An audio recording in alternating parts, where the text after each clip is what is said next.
Good morning students. मैं चंद्रकांता आज आपको कक्षा 10वीं से पाठ नंबर 4 जिसका शीर्षक है मनुष्यता और कवि हैं मैथिली शरण गुप्त जी।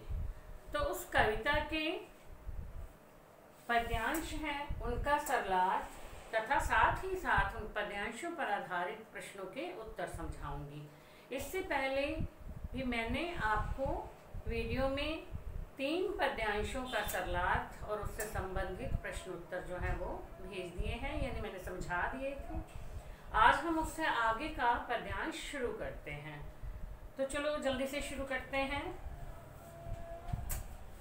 सहानुभूति चाहिए महाविभूति है यही, वशीकृता सदैव ही बनी हुई स्वयं मही। विरुद्धवाद बुद्ध का दया प्रवाह में बहा, विनीत लोक वर्ग क्या न सामने झुका रहा। आहा वही उदार है परोपकार जो करे, वही मनुष्य है कि जो मनुष्य के लिए मरे। तो ये पद्यांश है बच्चों। इसकी पहली पंक्ति है सहानुभूति चाहिए महाविभूति है यही। अब इसमें कवि क्या कहते हैं कि प्रत्येक व्यक्ति को दूसरे व्यक्ति से सहानुभूति रखनी चाहिए, यानी कोई व्यक्ति यदि कष्ट में है तो उसका उस कष्ट में साथ देना चाहिए, ना कि उसका मजाक उड़ाना चाहिए। ऐसा नहीं कर, क्योंकि दुखी व्यक्ति है, यदि दुखी व्यक्ति के प्रति हम अपनी सहानुभूति प्रकट करते हैं तो ये हमारे लिए सबसे महान पूंजी है, यही हमारी पूंजी है, महाविभूति है यही, यानी ये हमारे लिए महान पूंजी है। इसलिए किसी भी दुखी व्यक्ति को देखकर हमेशा उसका साथ देना चाहिए। वशीकृता सदैव ही बनी हुई स्वयं मही। मही मैंने होता है धरती। ये धरती भी ऐसे ही लोगों के वश में रहती है। कैसे लोगों के? जो दूसरे लोगों के प्रति सहानुभूति रखते हैं, दूसरों का कष्टों में साथ देते हैं, ऐसे लोगों के वश में यह पृथ्वी भी है। विरुद्धवाद बुद्ध का दया प्रवाह में बहा। ये महात्मा बुद्ध उस समय समाज में फैली हुई बुराइयां जो है मिटाने का प्रयत्न कर रहे थे, तो लोग उनके विरुद्ध हो गए थे, उनके मतलब खिलाफ हो गए थे, तब विरुद्धवाद चल रहा था। लेकिन महात्मा बुद्ध की करुणा के सामने, यानी उनकी दया के सामने सब लोगों को झुकना ही पड़ा, और उनका जो सारा विरोध था, जो लोगों का विरोध था, उनकी दया के प्रवाह में बह गया।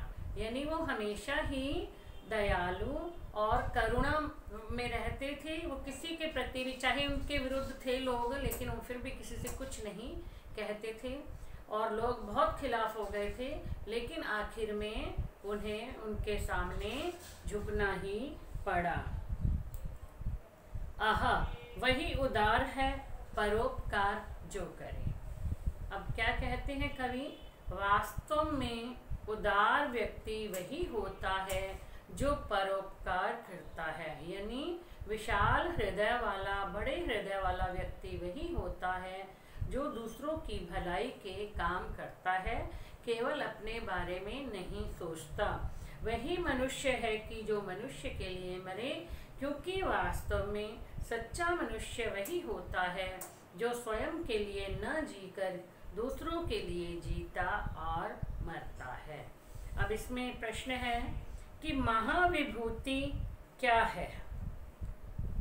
महाविभूति यानी हमें दूसरों के प्रति सहानुभूति प्रकट करनी चाहिए, दूसरे व्यक्ति को कष्ट में देख करके उसका साथ देना चाहिए। यही हमारे लिए महाविभूति है, यानी यही हमारी सबसे महान पूंजी है। विरुद्धवाद बुद्ध का आशय स्पष्ट कीजिए। यानी उस समय लोग महात्मा बुद्ध का विरोध कर रहे थे, और लेकिन महात्मा बुद्ध की करुणा के सामने, उनकी दया के सामने उनका जो है विरोध खत्म हो गया था। यानी वो सारा विरोध महात्मा बुद्ध की दया में बह गया था और वो उनके सामने ज़्यादा समय तक वो विरोध नहीं टिक पाया था। लोक वर्ग से क्या तात्पर्य है? लोक वर्ग से तात्पर्य है सामान्य जनता। अब सामान्य जनता थी वो महात्मा बुद्ध की करुणा भावना के सामने, उनकी दया भाव के सामने टिक नहीं सके थे, उनके सामने झुक गए थे, विरोधियों को उनके सामने घुटने टेकने ही पड़े थे। उदार कौन है और मनुष्य कौन है?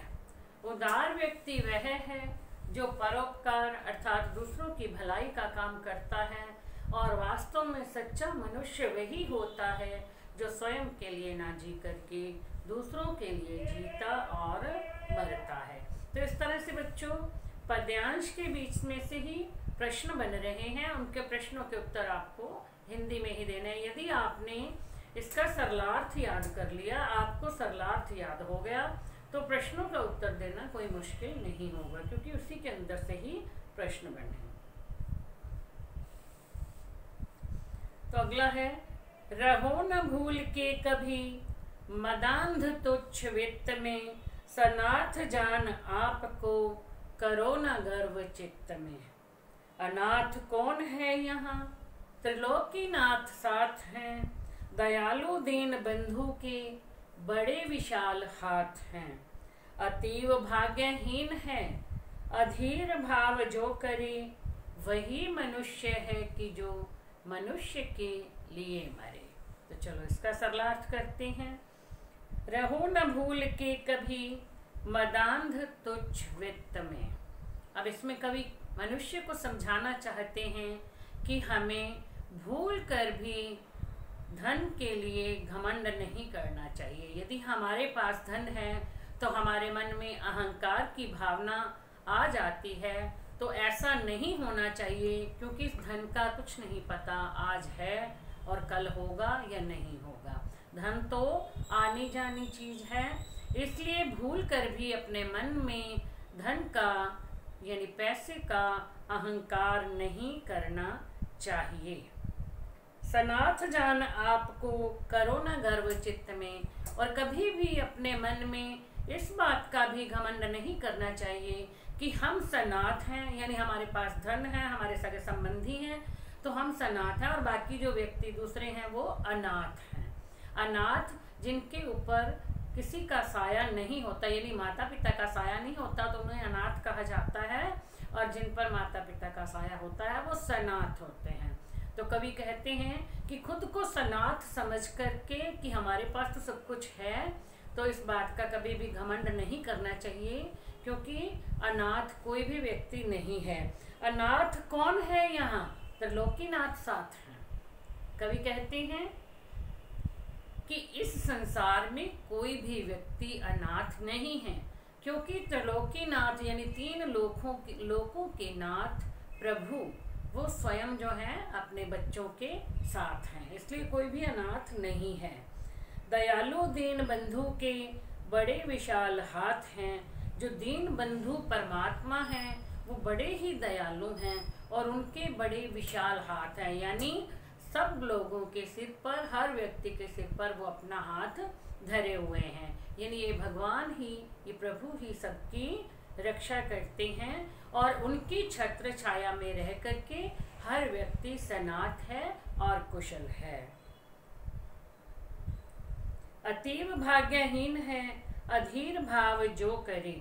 अब कवि क्या कहते हैं कि वह व्यक्ति बड़ा ही भाग्यहीन है जो अपने मन में अधीरता का भाव रखता है, यानी उसके मन में धैर्य नहीं होता है, हर चीज को पाने की इच्छा उसके मन में लगी रहती है। जो अधीर रहता है वह व्यक्ति वास्तव में भाग्यहीन है। तो अब अगला पद्यांश है, अनंत अंतरिक्ष में अनंत देव हैं खड़े, समक्ष ही स्वबाहु जो बढ़ा रहे बड़े बड़े। परस्परावलंब से उठो तथा बढ़ो सभी, अभी अमृत्य अंक में अपंक हो चढ़ो सभी। रहो न यों कि एक से न काम और कासरे, वही मनुष्य है कि जो मनुष्य के लिए मरे। अब कवि क्या समझाना चाहते हैं कि अनंत अंतरिक्ष में अनंत देव हैं खड़े, कि इस अनंत ऊपर फैले हुए जिसका कोई अंत नहीं होता, तो उस विशाल फैले हुए अंतरिक्ष में बहुत से देवता जो हैं वो खड़े हैं। अब देवता खड़े हैं यानी भगवान जो है वो सब लोगों के साथ में है। तो कहते हैं कि ऊपर अंतरिक्ष में अनेक देवता खड़े हैं, समक्ष स्वबाहु जो बढ़ा रहे बड़े बड़े। स्वबाहु अपनी बाहें, जो अपनी बाहें फैला करके तुम्हारा स्वागत करने के लिए तैयार खड़े हैं, यानी वो सबका साथ देते हैं। प्रभु यानी ईश्वर वो सब व्यक्तियों के साथ में हैं। परस्परावलंब से उठो तथा बढ़ो सभी। अब इसमें कवि क्या कहते हैं कि हमें हमेशा एक दूसरे को सहारा देते हुए ऊपर उठने का प्रयत्न करना चाहिए, यानी आगे बढ़ने का प्रयत्न करना चाहिए। ये नहीं कि हम सोचे कि हम तो इस दुनिया में सबसे आगे निकल जाएं और बाकी सब पीछे हैं, भी हम ही रात को जो है खाना खा के सोएं, बाकी सब भूखे ही सो जाएं।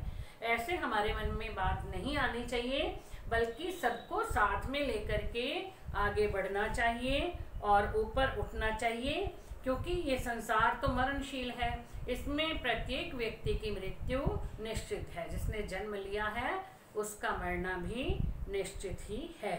ना अभी अमृत्य अंक में अपंक हो चढ़ो सभी।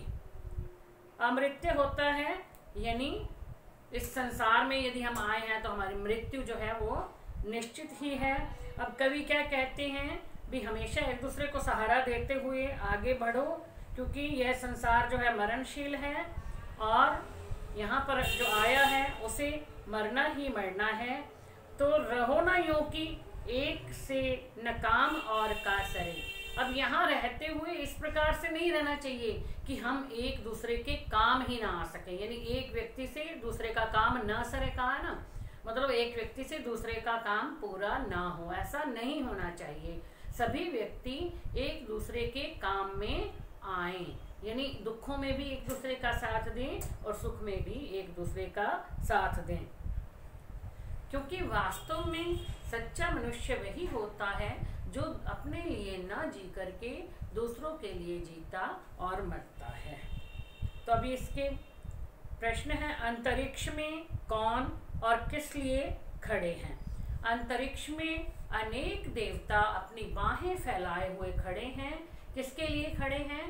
परोपकारी व्यक्तियों का सम्मान करने के लिए खड़े हैं। मतलब जो व्यक्ति अच्छे कर्म करते हुए संसार से विदा होते हैं तो वो जो है उनका स्वागत देवता भी करते हैं। कवि क्या करने की प्रेरणा दे रहा है? कवि एक दूसरे को सहारा दे करके, एक दूसरे का साथ दे करके ऊपर उठने की यानी आगे बढ़ने की प्रेरणा दे रहा है कि हमें कभी भी ये नहीं सोचना चाहिए कि हम अकेले ही आगे बढ़ें, बाकी सब पीछे रह जाएं। ऐसा नहीं होता, क्योंकि अकेला व्यक्ति चलता है तो वो जो है अपने मंजिल तक नहीं पहुंच सकता। जब साथ मिलकर के सब चलते हैं तो अपने लक्ष्य को प्राप्त कर लेते हैं। कवि किस प्रकार रहने को कहता है? कवि कहता है कि हम इस दुनिया में इस प्रकार रहें कि हम एक दूसरे के काम आ सकें। मतलब ये नहीं है कि केवल अपने ही बारे में सोचते रहें, दूसरों के बारे में ना सोचें। यानी हमसे मुझसे किसी और का जो है काम पूरा हो जाए और मुझे कोई और व्यक्ति ऐसा मिल जाए जो मेरे काम को भी पूरा कर दे, यानी मिलजुल करके हम सभी काम पूरे कर लें, कोई भी काम अधूरा न रहे, आपस में मिलजुल के हेल मेल के भाव से रहें। अब किसे मनुष्य कहा गया है? वास्तव में मनुष्य वही है जो स्वयं के लिए न जीकर दूसरों के लिए जीता और मरता है, अर्थात केवल अपने स्वार्थ के बारे में नहीं सोचता बल्कि दूसरे लोगों की भलाई के बारे में भी सोचता है और हमेशा परोपकार करता है। तो बच्चों आज के लिए इतना ही। आगे के जो पद्यांश हैं उसकी व्याख्या मैं आपको नेक्स्ट वीडियो में समझाऊंगी। Thank you.